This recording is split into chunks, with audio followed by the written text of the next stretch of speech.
Hey everybody, Baldoric here. Today we're going to be talking about Leon, his weapon refine, and how you can actually use him in the different modes. I decided to do this video because I've been playing around with him myself, and I've honestly had a lot of success playing with this unit. Now, I've put a pretty decent amount of investment into him, but there are some ways you can use him without that investment.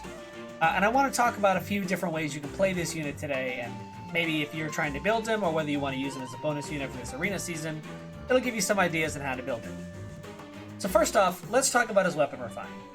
If you choose to use the weapon refine, obviously. So it accelerates special triggers, so it does have a slaying effect built in, which is already great. At the start of combat, if unit's HP is above 50%, it grants attack speed defense +4 during combat. Now that can be on enemy or player phase. However, if he initiates combat, the foe cannot make a follow-up attack. Now this does not mean a counterattack, it means a follow-up. So if they have like quick riposte or vengeful fighter, something like that, that's like gives them a follow-up attack, they can't, okay? So, it basically mitigates the amount of attacks he can actually receive on player phase, which is pretty nice. You still have to watch out on enemy phase to make sure that he doesn't get hit as much as he can, but if you are playing it right, he should be out of harm's way. He could possibly take a defensive hit. His defense stat does go up fairly well, but I would recommend avoiding that if possible. But gives him some utility, gives him extra attack speed defense in combat, which is really good. I think it adds some decent utility to the table, like I was saying, and I think there are some really cool ways you can build him to make him work in all of the modes, okay? Let's start with Arena, though, because I think this is the mode he's going to shine in the most. So, with all of these buffs factored in, his speed stat isn't great, as you can probably tell. It's not even quite 40 at max investment with a speed IV.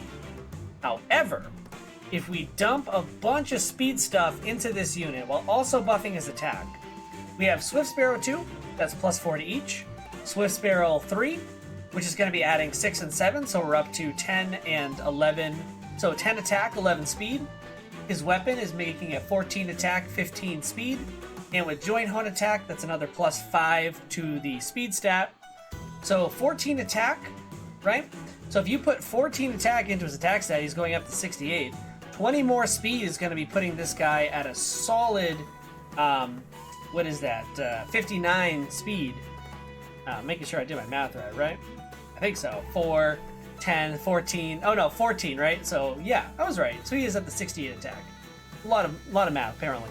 Now, going up to that 59 speed from 39 is pretty amazing. You factor in lull speed defense 3, which is a subtraction of 3 to defense and speed on the opponent, and also nullifies any bonuses to those particular stats. He's probably going to be doubling. Any speed checks this character that he's going to have, he's going to most likely be making, which is really good. His attack stat is really high that he's definitely one-shotting any flyer in the game. Even with, IOTs will obviously help them, but even with IOTs, their defense is usually not high enough that they're going to survive this. It's a really strong attack, and if he's doubling, he kills basically anything he goes in on. Ruptured Sky is there because it is a quick charge, extra 20% damage, more so if they are a dragon foe, and he definitely wants to eliminate dragon foes because they're gonna kind of wreck him if they get to go in on him. His res stat is really low.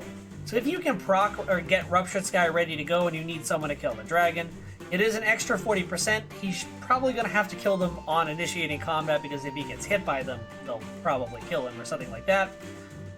Just make sure that if you're using him on an arena team, you do have a unit that can kind of soak that res hit, because he cannot. He needs someone that can soak res hits to make sure that he is not dying to that, or you might want to have like a dragon slaying unit on your team to make sure that he doesn't get hit by those.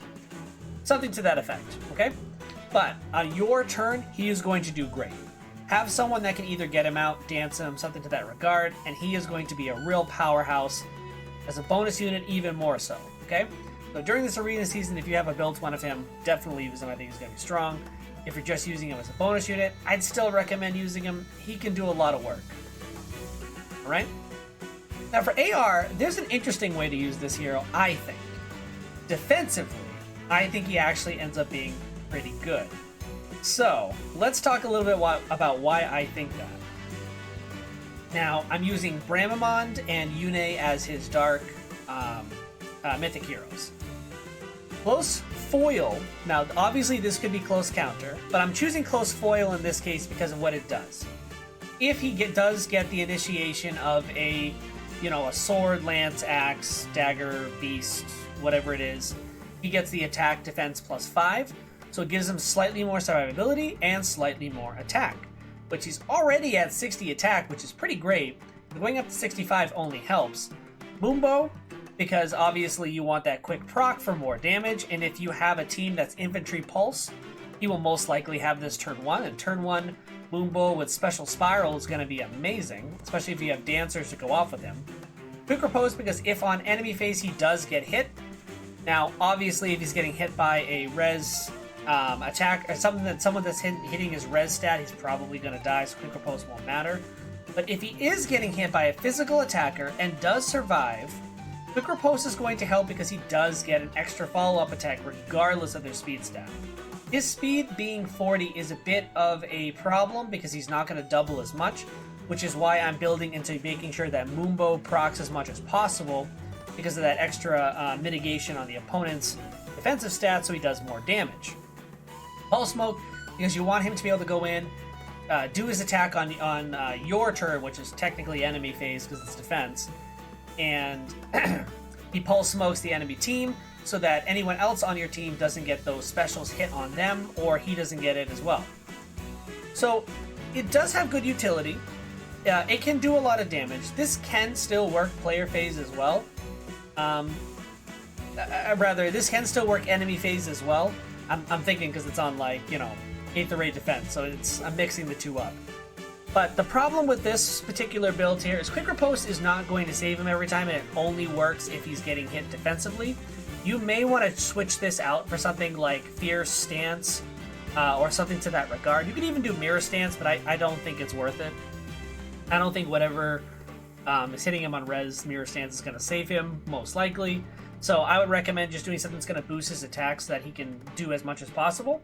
You can even make this like Death Blow if you want to just make sure that on your turn he's doing maximum amounts of damage, right? You can build him a bunch of different ways.